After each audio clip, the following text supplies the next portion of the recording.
March 14th, 2012, my son Thomas lost his battle with the disease of addiction. I now belong to a club that no parent should ever belong to.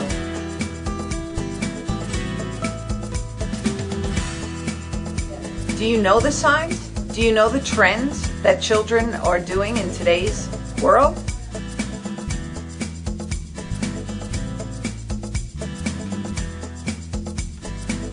Do you know the signs and symptoms?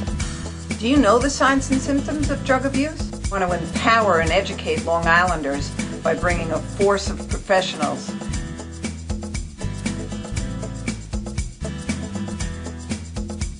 and how to prevent the disease of addiction. Long Island in Crisis. Good evening and welcome to Long Island in Crisis. This show is dedicated to the disease of addiction, education, empowering people to know signs and symptoms, know places to go to seek help for their loved one and for the families who are dealing with their loved one's addiction. Tonight, I am so honored to have a man that wears so many hats. He's a dad, he's a son, he's a husband. Has his master's in social work. He's a clinician for Seafield. He is the founder and director of Families in Supportive Treatment. He is an obedient, faithful servant of my Creator, who I call God, and so does he. And we both share a passion to help anyone suffering, dealing with this disease of addiction. It is my great honor to introduce Anthony Rizzuto. Thank you. God almighty, how do I live up to that now? I'm done. Take care. Bye, guys. That was a great introduction. Oh my God. Yeah, well, you go far, far beyond thank that. You. Thank you very much. And you're just my Anthony. Well, we've had some interesting travels together. Yes. And it's been amazing to watch Families in Supportive Treatment gain momentum, gain strength, gain notoriety, is that a good word to use, notoriety? Yeah, I mean, it's just a matter of... We're not notorious. Yeah, no, we're famous. Just a matter of getting it out there and letting people know, because I think that, you know, that's really an important piece. Sometimes you have something that's really good, but if you're not able to share it with people, you know, it's limited. So I think that what we do is really good, but if people don't know about it, it's an untapped resource. Oh, without a doubt. So and I know myself and many moms or families that have gone through what I've certainly gone through, losing Thomas. I wish that I had had more resources that were readily known to the public, that they could say, hey, you know what, I just read about this Families in Supportive Treatment, why don't you contact them? Because it was an unknown road. There was nothing. You know, and everywhere you seemed to turn was a dead end. So I'm so happy to be involved in helping people so that they don't struggle like that. Yeah, I think that, you know, when you experience something like the loss of a loved one, you're so overwhelmed. You've got so much going on that to have to put in the research to start finding things sometimes is just one piece that's one piece too many. Yeah. I've got too many things on my head. For me, the inspiration behind it was seeing people like yourself, seeing people like a Terry Kroll, seeing people that suffered this tragedy and took their pain and turned it into doing what you're doing now. Saying, you know what, I can't turn the clock back, I can't get my Thomas back, and I can't undo the pain that I had to experience, but maybe some way I can use that pain to make it a little less for the next person that unfortunately might have to suffer this. I feel in my heart and my soul that Thomas and I were chosen long before we were Thomas and I. And he did his journey well, and I won't let him down on the last leg of the journey. Him or my Creator, as you know, and that's really what's in my heart and my soul. You've done an incredible job, Linda. You know, like I go back to Albany when we met, you know, a couple of years ago. We didn't know each other at all, and it started on you know, in the Emmanuel Baptist Church at that rally, and then walking over to the Senate together. And it's just, to me, it's impressive, you know, when we have certain people that are part of our group, somebody like a Laurie Carbonaro, Yes. 9 weeks into this, Oh, my you know, goodness. Yeah. after the loss of a son, gets on a bus. And, you know, as you know, we share a very deep faith. And I'm a believer that, that God uses people for his good to get the message across. And I don't believe that his will was for anybody to die. Look, I'll share. I'm a person in long-term recovery. I don't believe that God wanted me to do some of the things that I did when I was younger. But with that being said, I believe that he used some of my darkest days, you know, to give me the ability to connect with people that are in the grips of this illness. And then it went one step further, because I always thought the worst things was when you were struggling with this addiction, until I got exposed to working with families and started seeing that, wow, families have no say in the matter. Right. In other words, you They're know, held hostage. when a person is in the grips of the disease and they're using a substance or abusing a substance, while they're doing that and they don't come home for 2 days, they know that they're still alive. But the family is frantic. The family doesn't know. So I really look at this as a family disease that affects not only the identified person, as well as everybody around him, including the siblings. Oh, they The have siblings voices, that go unheard. The siblings just, you know that I do family work, and you know that a lot of times I will bring that up to families, because it's common that you have, let's say, a family where there is a person in the home who struggles with addiction. So let's just use a hypothetical: a mother, a father, a 19-year-old that's addicted to heroin, and a 17-year-old sister. And it's common that the 17-year-old sister kind of gets put on the back burner, because I don't need to worry about her as much. She's doing okay. She's getting good grades in school. She's not using drugs. We got to focus our attention on him. And often when I meet with them... And they also don't celebrate that child. Absolutely. You know? Absolutely. So that, for them, brings them, well, why should I try? Right. Why don't I do, you know, bad behavior or good behavior, you're still getting attention. And the family, you know, does the best that they could. Absolutely. No criticism. Right. And I think that, you know, if I could say one thing, I think I would say that we have to get away from the idea of just helping the identified patient. Yes. We need to help the family unit, because I think that when one person suffers, the whole family is impacted. And if all you do is take this person and send them away to treatment and get them help, but nothing happens to change the dynamics in the home, and you bring that person back to the home, there's going to be a problem. The ability to sustain sobriety is really, really tough. Really, really, especially coming off any of the opiates. Yeah. Extremely difficult. Mm-hmm. Extremely a struggle for a while, Sure. let's put it that way. And if all your same triggers are there, you know, and you come back to a home that's still enabling, Mm-hmm. or still falling into all of the, or wanting sobriety for the person in recovery more than the person in recovery wants it, and no trust, and all of those things are inherent with dealing with somebody. And if you talk to the patient, you know, they're clean for 30 days and they don't understand, when is she going to trust me? Right. When is he going to believe that what I'm saying? Well, you know, it doesn't, what I tell them a lot of times is it's not on your timetable. Absolutely. You know, and it's really difficult, because the family gets impacted.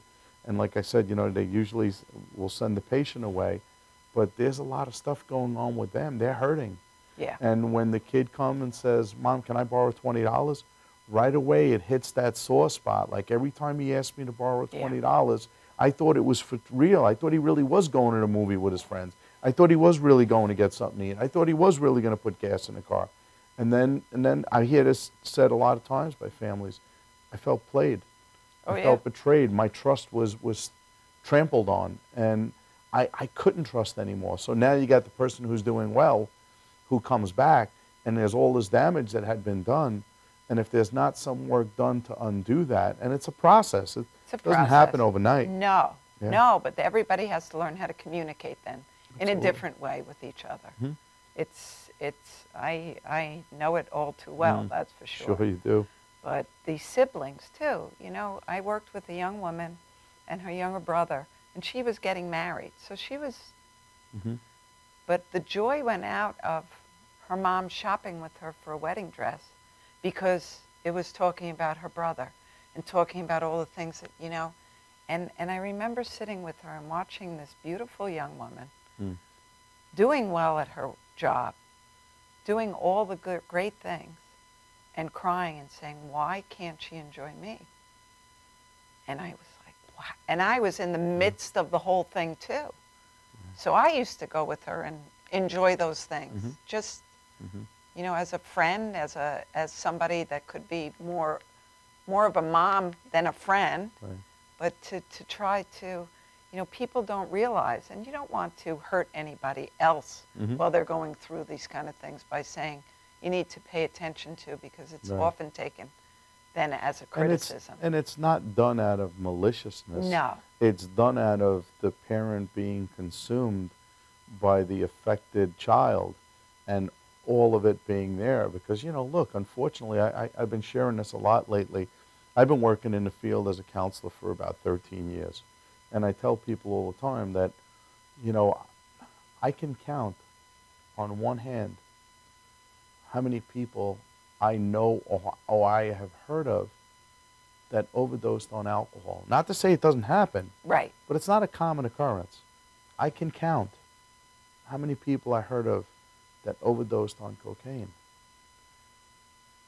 Opiates, heroin, painkillers are not as forgiving.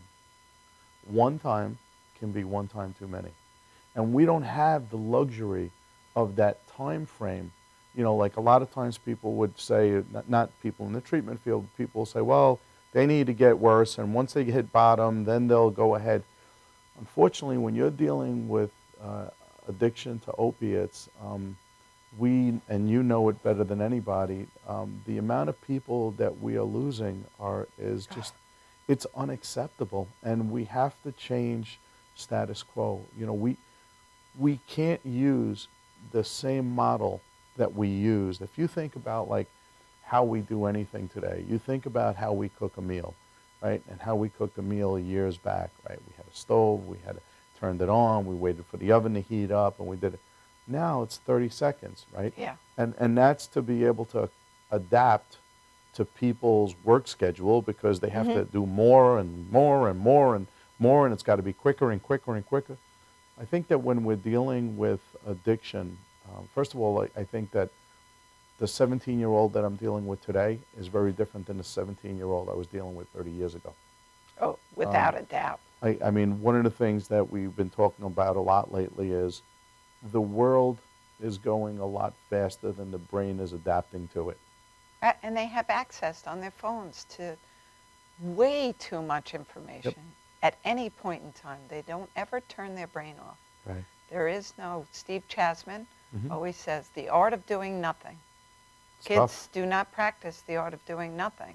That doesn't mean you're not going to find them laying in their bed, but they're multitasking in many different ways. They're communicating during the time that they should be sleeping. They're communicating with their friends. It's never ending. Right.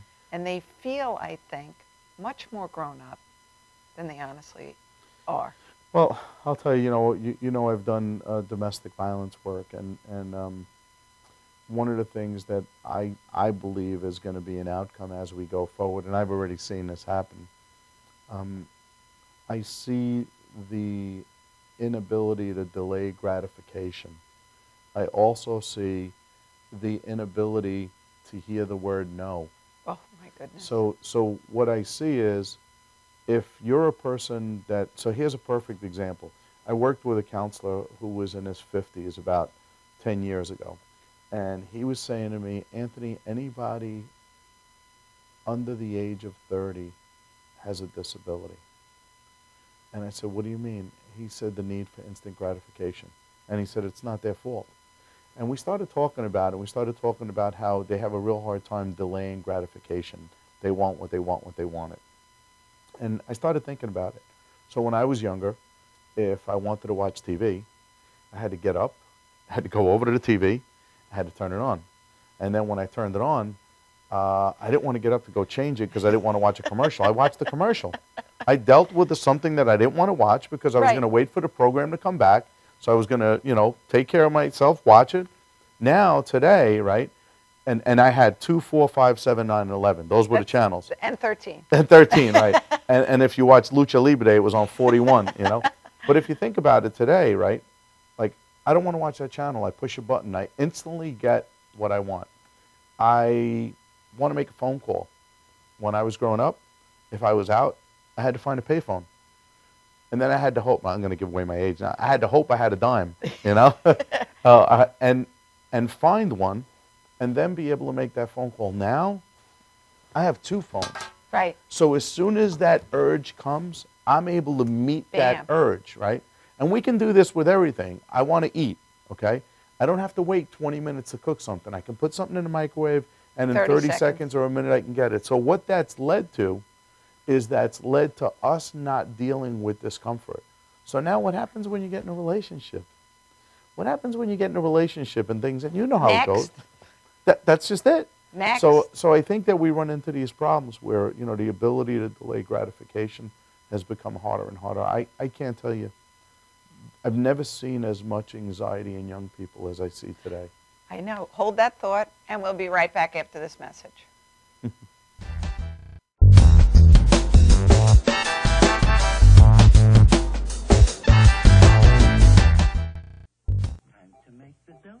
Dunkin' Donuts are always fresh. I made the donuts. We make them at least twice every day. Time to make the donuts. Not a few kinds, like supermarket. Made the donuts. Time to make the donuts. But up to 52 varieties. The donuts. Time to make the donuts. I made the donuts. Dunkin' Donuts, up to 52 varieties, fresh day and night. No supermarket can say.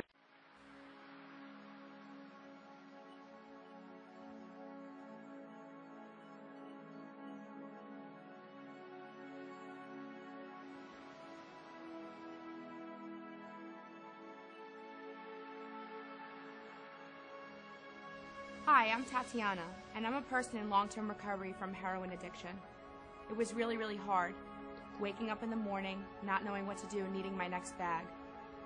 I was so lost, but I'm here today to tell you that there is a solution.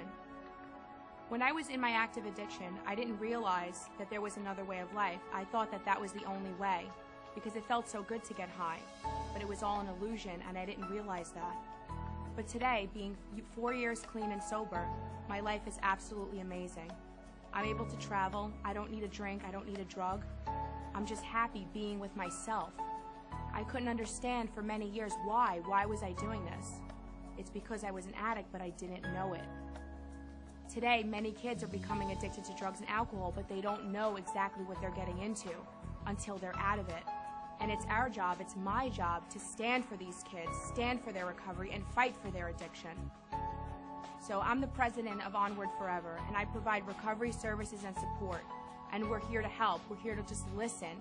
Anything that we can do to help. If you need me, this is how you get a hold of me. Please call 347-244-1550. 347-244-1550. I developed this company to help you, our families, and our community to fight this crisis on Long Island and in our nation. Thank you.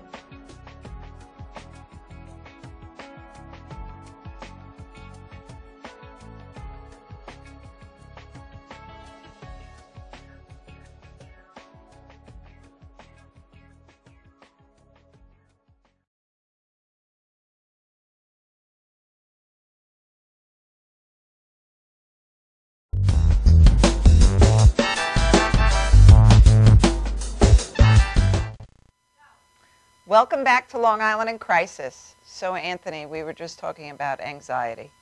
And John Venza from Outreach, who deals with the adolescents. 12 years old, looking to escape reality. Yeah. When I was 12 years old, I probably didn't know what reality was. And I probably Right. didn't even care. Right. My world was go to school, come home, eat dinner, play outside, go to bed, wake up, do everything again. I didn't worry about anything. Yeah. But the 12-year-old of today, Different world, different life, and even you can even do everything right within the four walls of your house, but they have to go to a school. I mean, how many kids you see with a phone that has the ability to have them connect with somebody in another country? I remember going to a presentation one night at a school, and the young man who was in recovery was speaking about, parents, you think you know, but you don't know. You don't know if I just came out of my room and I was being ripped to shreds from a kid in China absolutely who was bullying me. cyberbullying. Look at There's a lot of last week, Rosie O'Donnell's daughter Yeah. with mental illness. Yeah. And she met someone online Yeah. who kidnapped her, Yeah. basically, a heroin dealer to boot. So you think they're safe in the phone. They're not safe in the phone. Yeah. I always told my kids at the age of 10, 11, I know where you are during the day. You don't need a phone. I know how to get in contact Right. with you. You can call me from the school. You know, it wasn't, I think that we have to take a step back and let kids be kids just a little bit more. I think yeah, I would agree with that. I think it's gotten to a point where when I was growing up, I grew up in Brooklyn and in Queens. And it was you were out until the lights went down, until Dad came home and you had dinner. And you did your homework, washed up, and you went to bed. Today, it seems like I don't see kids playing in the street anymore. Everything is very planned. And, you know, I guess there's always that fear of, you know, you hear some stories that happen. So, but it's definitely a different world that we live in today. And even living on Long Island, you know, it's common that if there are two parents in the home, that both of them are working. It's common that one of them is working two jobs, you know, a full-time job and a part-time job. So it's become really difficult, and I think that our kids are paying the price for it. I have concerns. I have concerns with the direction we're going in. I've been speaking to parents, and in my opinion too, how much do you want versus how much do you need? Yeah. So we come back to saying no. If your kids can't take 3 sports that require, you know, things get cut back. It's okay to say no. Right. So it's fine to say no. They'll get over it. You may feel guilty. Right. Let it go. I think what happens is parents feel like they can't be there for them, so they want to kind of do the right thing in terms of money. I've had people who, you know, I've seen people buy someone a car because they completed rehab. I don't know. There's just unfortunately. Isn't that? But when you know, and sometimes Anthony, I speak to parents and they say, "Well, he's had so many accidents. We finally put them on their own insurance." I go, "Let's just back up one step. You know that your son is shooting heroin, and he's driving a car. Oh my gosh! Do you think? Do I think? I know. Do you think that through? Nodding at a stop sign, is that what you want to live with? If your son or daughter kills a family and they're driving high and you would reward them with another vehicle, or they might get mad if I take the car away? And that's why I think that we need to be able to, you know, we started off this conversation by talking about the importance of families. Yes. And families getting support, because it's really difficult. You know, I do this Family Ed series, and I can tell you that, you know, like 1 week we do the definition of addiction, and that helps them to see a little differently how this person's brain reacts differently to a substance than even maybe their own sibling. Is addiction a disease, or is it a moral choosing? It's absolutely Anthony? a disease. I mean, there's I like science. to hammer that point home Right. because... Well, there's science behind it, so Yeah. it's not something that anybody's got to take my word or your word for it.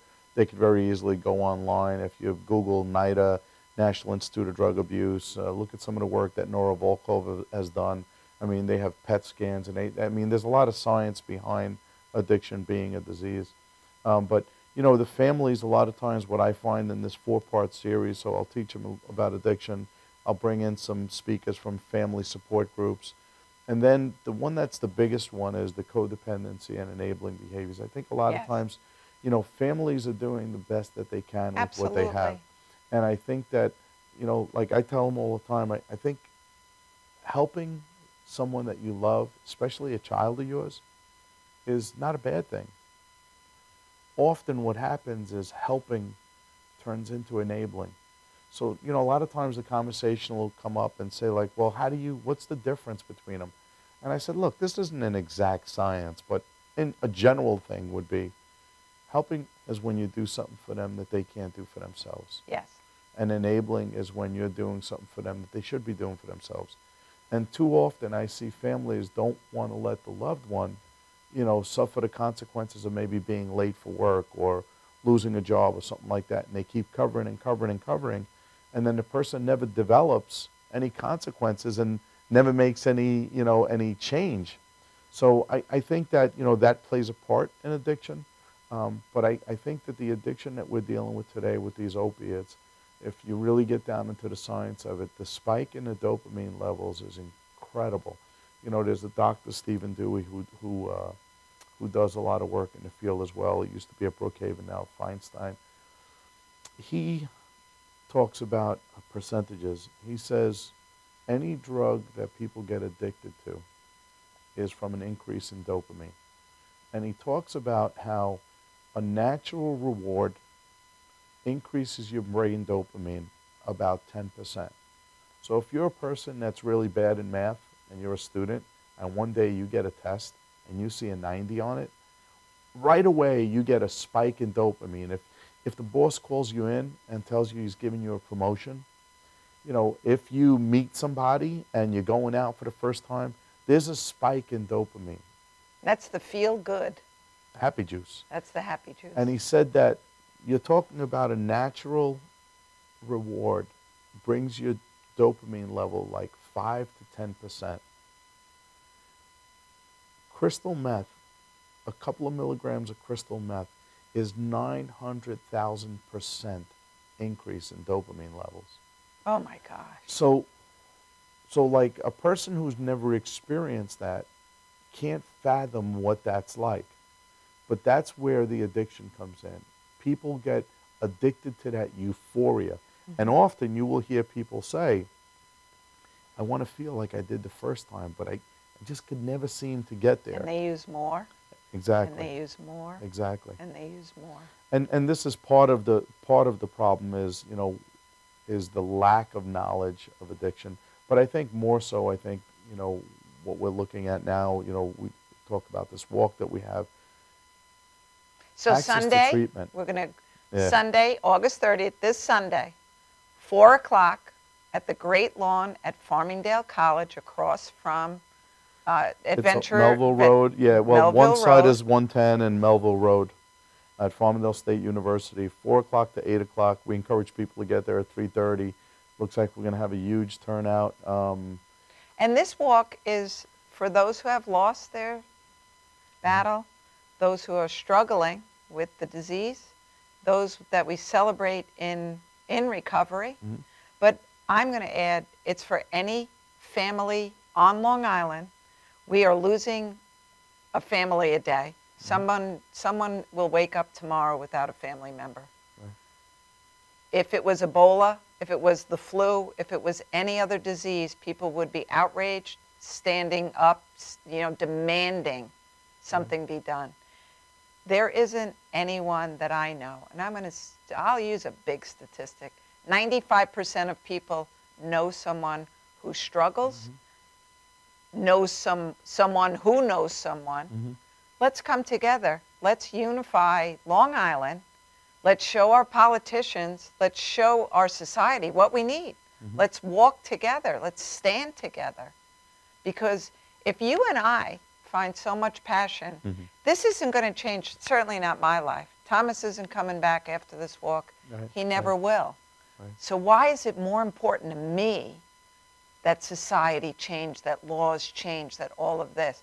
We need everybody to stand up and be counted. You don't have to have a voice, but you're a person and you vote and you can be there and be supportive to someone else. Right. And that's why we're going to walk on Sunday. Yeah, I think, I think the answer to the question is I think that, it's common that we would hear, not my kid, not in my neighborhood, not in my kid's school. There was this belief that it wasn't happening to my kid, and unfortunately today it's really everywhere. But, the reason that we put this together was I personally was inspired a couple of years ago doing a recovery walk across the Brooklyn Bridge. And that was awesome. That was great. I think A&E might have sponsored it and pumped a lot of money into it. So we had a lot of fancy stuff. I think the first year we got like 5,000 people. The second year, it was incredible. And then the next thing that inspired me was going down to Washington with Fed Up. So Fed Up, has an annual rally in Washington where families that have lost loved ones have been uniting once a year down in Washington because they're fed up. They're fed up that nothing is being done, and meaning that one of the main focuses of the Fed Up group, at least while I've been there for the last couple of years, is the FDA. So the FDA last year, I believe it was, or maybe the year before, approved Zohydro. Very, very powerful drug. Now they have an advisory committee that voted 11-2 against approving it, and they approved it anyway. Now this year, Somebody's making. Well, there's those that will tell you that special interests get special interest. And then you have, this year it was the allowing OxyContin to be prescribed to 11-year-olds. Now let me just set the record straight. I am not about to withhold necessary drugs from anybody for that matter. My End concern, of life, pain management. Right. All of those things. My Absolutely. concern, and you've been in the fight, and we've all been in this fight, is the irresponsible and overprescribing of medications. And on that note, I'll share my story with my youngest son after this, but we'll be right back after this message.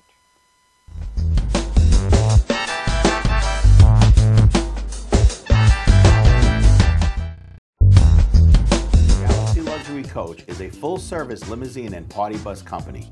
Family-owned and operated, we are an industry leader with over 25 years of experience in providing best-in-class luxury transportation for your special event. Whether it's your precious wedding day, an all-day wine tour out east, your high school prom, that special birthday, or just an amazing night on the town, our professional chauffeurs stand ready to ensure your special event is truly special. Galaxy Luxury Coach has one of the largest and modern party bus fleets in the New York area. Our party buses are simply nightclubs on wheels. Concert sound systems, light shows, lasers and strobes, multicolor LED lighting brilliantly lights your party bus inside and out. For corporate and more laid-back events, we will cater to your specific needs and requests. What sets Galaxy aside from all others in the luxury transportation industry is our attention to detail in customizing our services to your special event. At Galaxy, it's all about you and your guests. Galaxy customers return time and time again because they know they can trust Galaxy to help deliver those lifetime memorable moments. Step aboard and let your Galaxy experience begin. Galaxy. What are you looking for? You don't even know that. Are you on the ball list? So you can't even answer. I'm asking you about it. You gotta be highly skilled. You gotta be highly skilled. You understand that? Are you well versed there? Are you very smart man? Hit me with some funny shit. My shit's twisted. Tell me something. Tell me something. What do you have right there? That's awesome. Well, that's a big. That's nice. You know damn well. That's awesome. That's awesome. That's Sir. Hey, are you interested in twisted or not? Yes, I am. I see you got twisted. That's twisted. That's You see what I'm saying? You understand me? And if you can't whip out answers like that, that man is liable to go to commercial break, punch your fucking mouth loose. You understand me? Time is up, sir. You understand me? You're on. You're the man. All right, give me your name now. I'm sorry. My name is Willie. Willie, where you working at? We are twisted. We are awesome. Love it. Can you repeat that question again?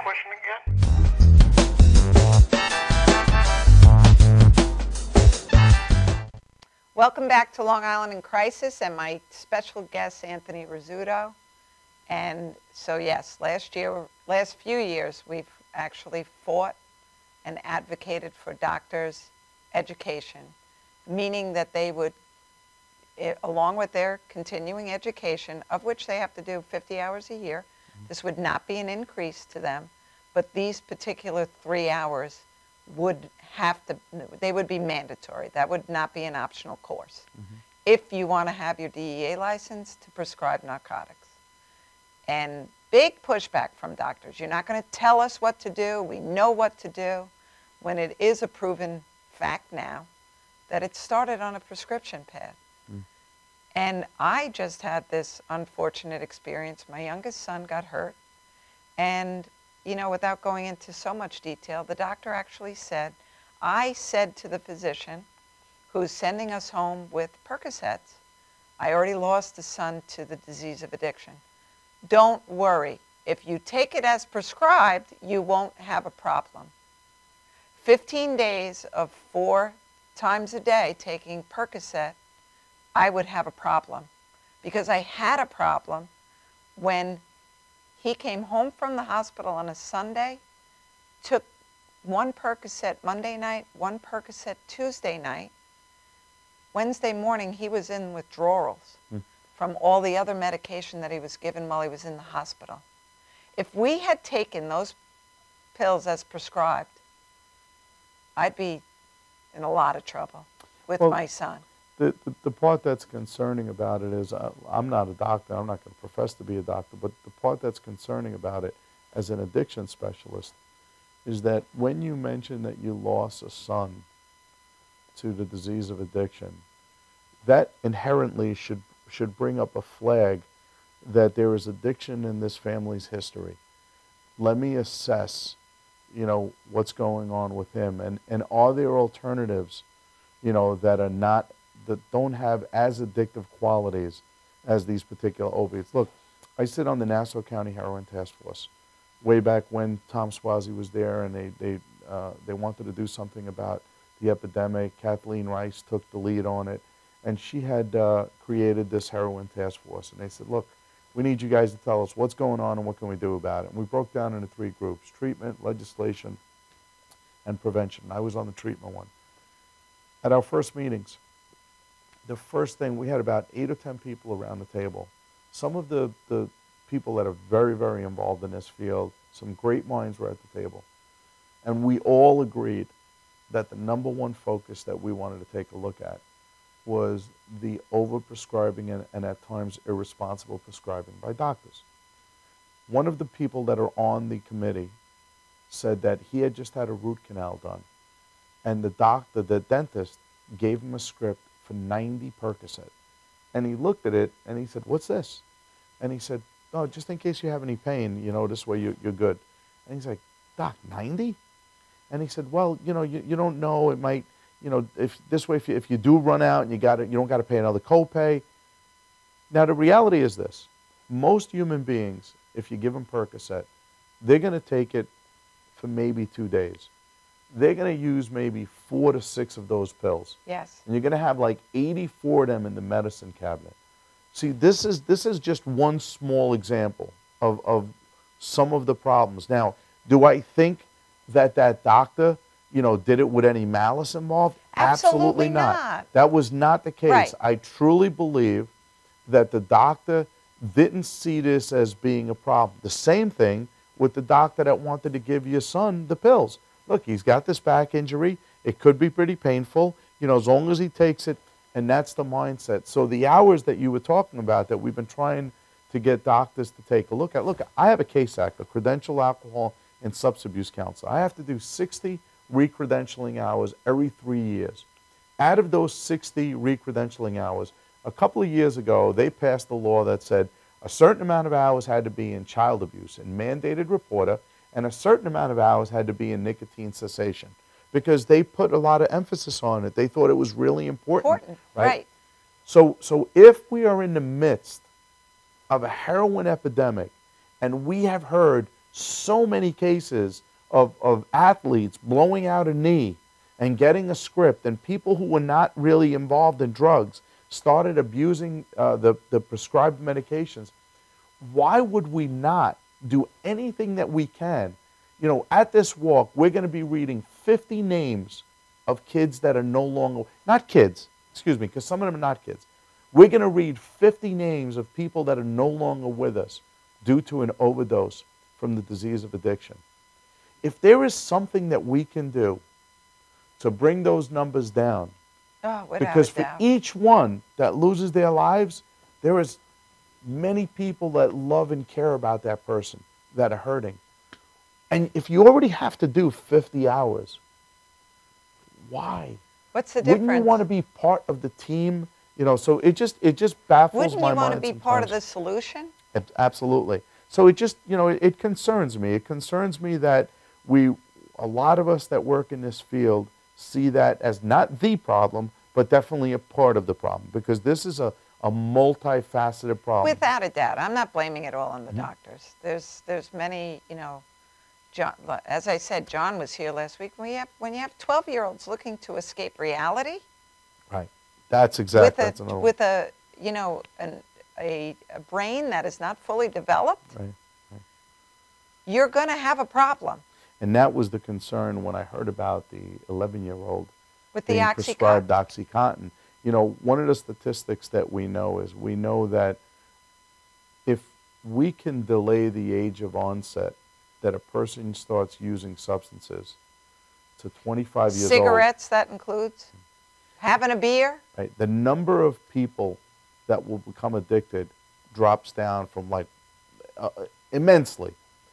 One of the things that we do know that's a precursor, or one of the things that's a good indicator if a person's going to have a problem with drugs or alcohol, is the earlier that they start. And the other thing that we know is when you use something that breaks through the blood barrier quicker, it's more addictive. So we're talking about this dopamine spike. Okay. So the concerns that we have is that there are medications that are being put out there on a regular basis. I have people, I had one patient that came to me, he was given Xanax by his doctor to deal with his anger. So, you know, like, to me, that's a misuse of the medication. Now, again, I'm not a doctor, and I don't profess to be a doctor, but I'm concerned. And one of the things I would like to see in my lifetime, and hopefully we'll get there, is that I think we need to start spending more time with our kids on how do you get quiet. The art of doing nothing, you know, practicing yoga, quieting the mind, breathing technique.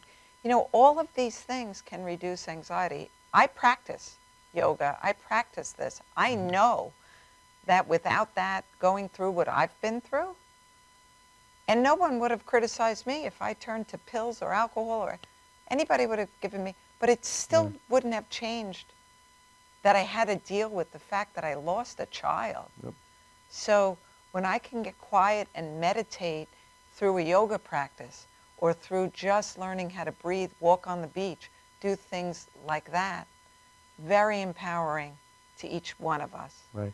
And there are times where medications are definitely warranted and without needed. a doubt. I just think that my perspective is that they're too readily given out. That should be the last resort. And that's you know, even for my own personal care, often I'll, you know, if I go to a doctor and he'll be looking, I'll say, Doc, well, what about diet? What about exercise? What about, you know, are there other things that we can do? I'm not opposed to taking medication, but are there other things that we can do? Can you give me some ideas, or, you know, some, so, you know, that's my own personal belief. The other thing, just getting back to the walk.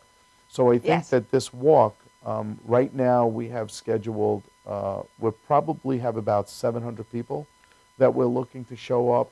Could be a lot more, but that's a big number of people that are coming out because either they have been affected or are concerned about what's going on. And you can remember this, Linda, there was a movie called Network.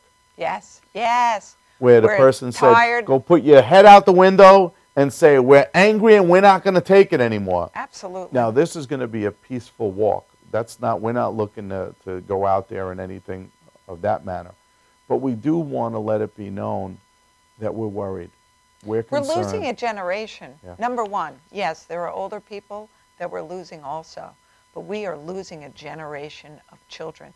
So when you talk about a 15-year-old, 16-year-old, 17-year-old shooting heroin, do you think that they're going to, you know, rise up and be everything that they could have been if they had never started that journey?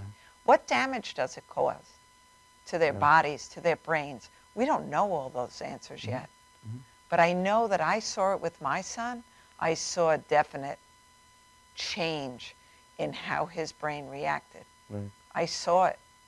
You know, I've heard you say that so many times about, I miss my son Thomas, but I don't miss my son Thomas the addict.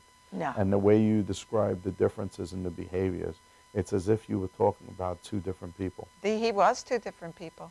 Absolutely, without anyone that would have seen him. There was Thomas, the lighthearted, charismatic, engaging young man, and there was Thomas, the manipulative, deviant thief who would do anything to get his next fix at any cost. And it didn't matter.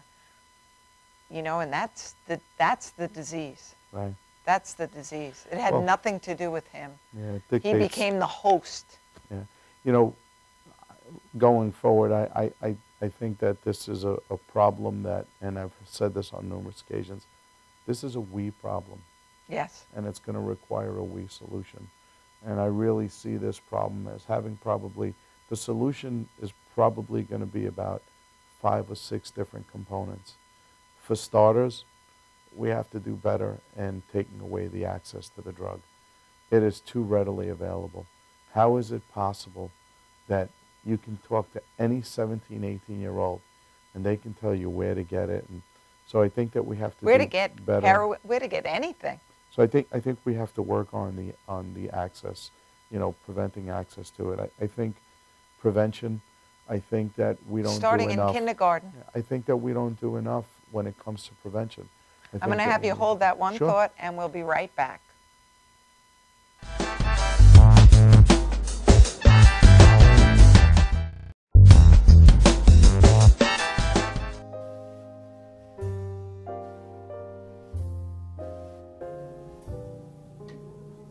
My name is Dr. Robert Brevard. I'm here for Multi-Medicine in Westbury, New York. We're located at 1065 Old Country Road, Suite 214. Been here for about 15 years. The practice has medical doctors, physical therapists, chiropractors, acupuncturists. We also do pain management, and we have orthopedists on staff. Here at Advanced Multi-Medicine Rehabilitation, we've got physical therapists on staff who treat an array of conditions, from neck pain to back pain, shoulder pain. We treat carpal tunnel. We treat a lot of car accident patients, slip and falls. We treat patients with knee injuries, with ankle injuries. We have state-of-the-art equipment. We've been here for over 15 years. Vast array of diagnostic testing, from x-rays to EMGs. What is an EMG? It's a diagnostic test that allows a doctor to determine where the pinched nerve is.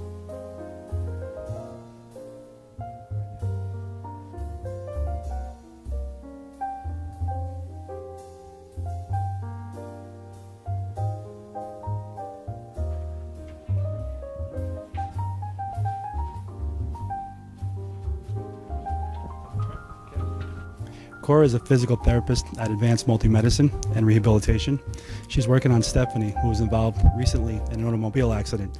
Stephanie has tight thoracic and cervical musculature, and Cora is doing some myofascial release work and some therapeutic stretching, doing it to help her with her pain. Vicky is also a patient here at Advanced Multi-Medicine and Rehabilitation. Vicky is now working her leg muscles, specifically her quadricep muscles, trying to strengthen them after an injury she sustained.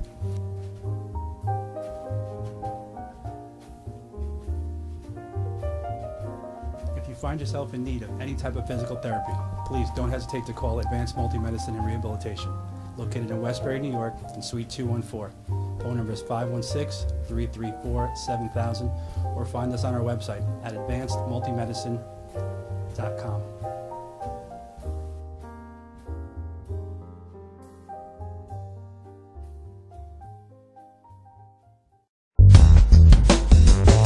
Professional motorcycle transport and towing, think Kickstart Fabrications Motorcycle Towing. Proudly serving all of Long Island, we feature expert handling and 24/7 service. So send a limo for your toy with Kickstart Fabrications Motorcycle Towing.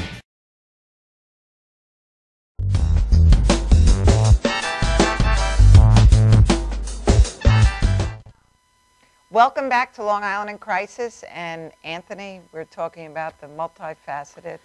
Yeah, so, you know, taking away the access, or I don't know that we can ever completely take the access, but I think we need to do better in taking away some access to the drug. I think the second thing is the prevention. I think that we need to invest more in prevention. At a and do much better younger with age. Absolutely. By the When time you start get in to high 7th, school, 8th grade, yeah, you're it's done. way too late. And when I talk about prevention, I mean, we're talking about, like, I remember when I was in school to become a counselor, I was thinking about what do I want to do when I grow up, so to speak, even though I was 40 when I went to school.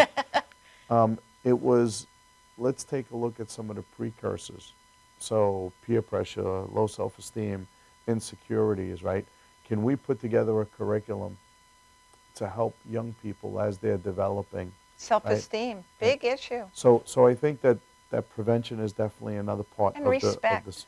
And I think that this is a part, you know, each one of these are not the solution in and of itself. No. But I think if we take away some of the access, I think if we do better in the area of prevention, like I know kids that have held out. They really didn't get into drugs or alcohol, and then they go to college, and it's a free-for-all. Yeah. And they are such a minority, those that don't want to drink, that it becomes so hard for them to be able to sustain it. So the second part, the prevention. I think the third part, when we do identify people that have a problem, we are definitely not doing a good enough job in treatment on demand. You know, one of the issues with the disease of addiction is I don't have a problem. And people that love me and care about me tell me that I have a problem. But I don't see it. I'm in denial. I'm resistant. Leave me alone. A lot of times what will happen is if you stay on that path, things start getting uglier and you start suffering more consequences. And sometimes you got this little opening that says, okay, I'll go. I'm ready. I don't want to do this no more. When that happens, we need to be able to connect them with the appropriate treatment. Often, that doesn't happen. Why? There's not enough beds. There are beds, but insurance won't pay for it. There are no beds, there are no insurance. There's many different obstacles that get in the way. So I think we have to improve the ability to act on when a person is ready. Even if we can't get them in treatment, right now there's some discussion about a point in between. So you're here, you say, I want to go, here's the treatment place. We can't go from here to here. We're talking about this holding area, yes, right, where we can put them in. Exactly. So that's a third part of it. And I think the fourth part of it is, and we don't talk about this a lot, is what are we doing to support people in recovery, right? Sober living, well, that's big. Recovery centers, teaching them, you know, if you're 21 years old and you haven't gone to college yet because you've suffered with this disease, to get a trade, to learn how to to do a resume, because, you know, what people don't realize is if a 15-year-old starts doing heavy-duty drugs, pot, drinking, they're 15, even though they may be 25. And the body might be, yeah, well, we're talking about the stunting of the emotional growth, even the mental capacity. Absolutely. But I think that, like, if you think about the society that we've been used to, right, the glorification, right, I always remember associating beer with women, with dancing, with partying, with having a good time, right? You don't associate it with boredom, right? Yeah. So it's, I always said, give me that beer commercial and let me add 30 seconds to it. So they're hanging out on the beach, they're partying on the beach, and then I would like to add 30 seconds where they get in the car and they're driving while they're drunk and they end up getting in an accident and losing their life or the life of somebody else, just to kind of show the reality, because all they show is this glorification of it. Absolutely. So that's another part of it is what is it that we can do to help support people that are in recovery? And then to me, the last piece, which we definitely do not talk enough about, which I think now it's starting to come more to light, is the family. We need to do more with the family. We need to educate and support families. The shame and stigma with this disease has got to go out the window. Nobody would ever criticize anybody with diabetes, cancer, any host of diseases. So that's where we come in with the parity, with treatment on demand. And you know, that's my son, we were told too many times, you need to fail at outpatient. He's failed. He's gone. And he is among, that story's way too common, let's just put it that way. Right. Way too common. That has to happen. Right. If a doctor writes a prescription, like in Pennsylvania, they should be able to go right into treatment, period. Not an insurance company dictating what their profit's going to be. Right. Because if I had known that death was a treatment option, I would not have been paying my premiums, because treatment was withheld. Yeah, and that's the other thing, you know, like, and that was our first battle. Our first battle was, how do we change this? Because it just doesn't make sense that you have a treatment professional who sits down with a patient, does a 16-page biopsychosocial, gets an entire history, perhaps even discusses it with the family to get even more information. And then the treatment professional determines the appropriate level of care.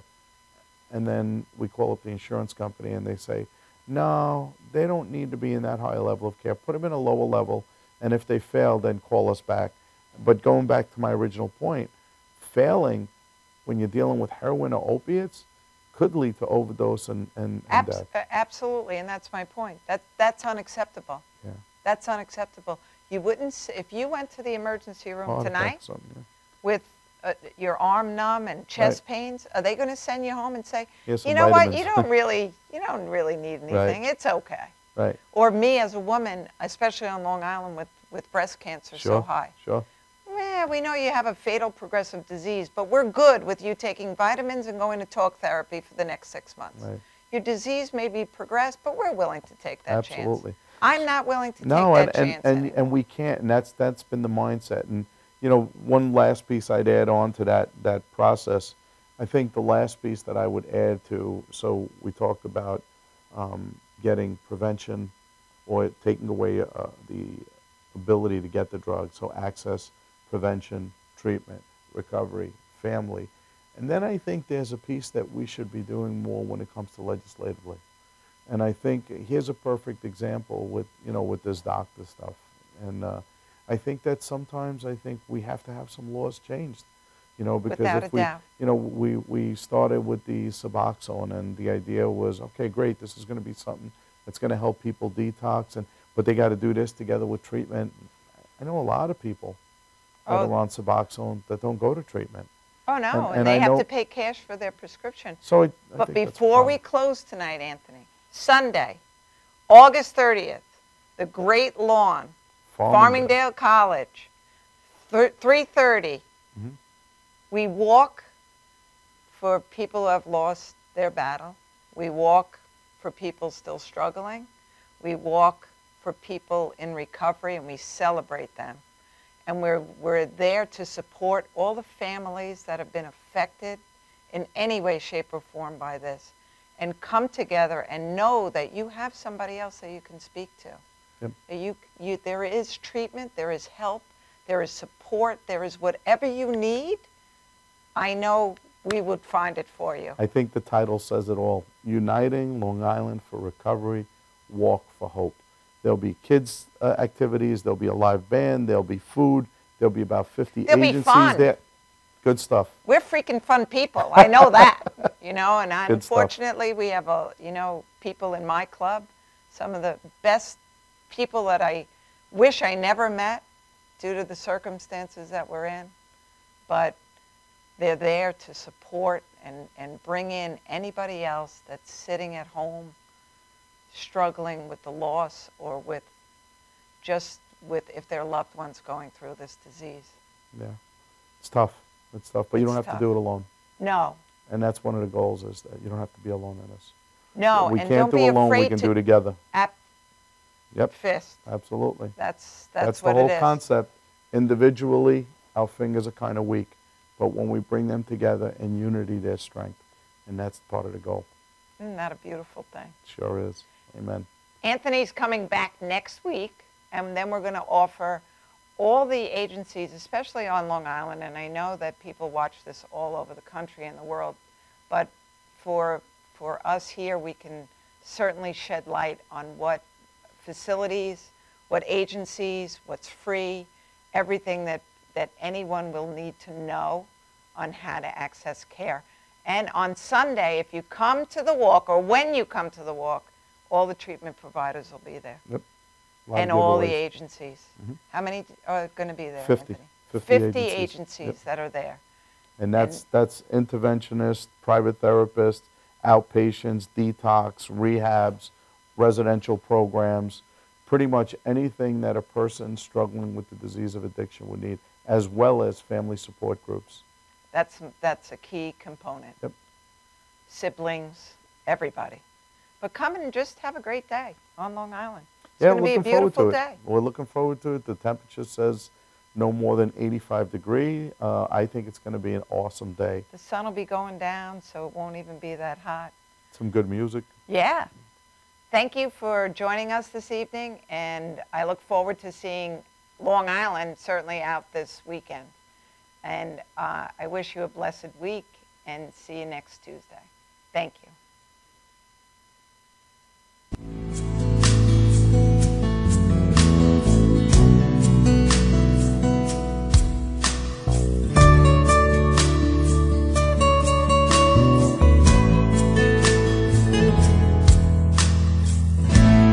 Another dark hotel room.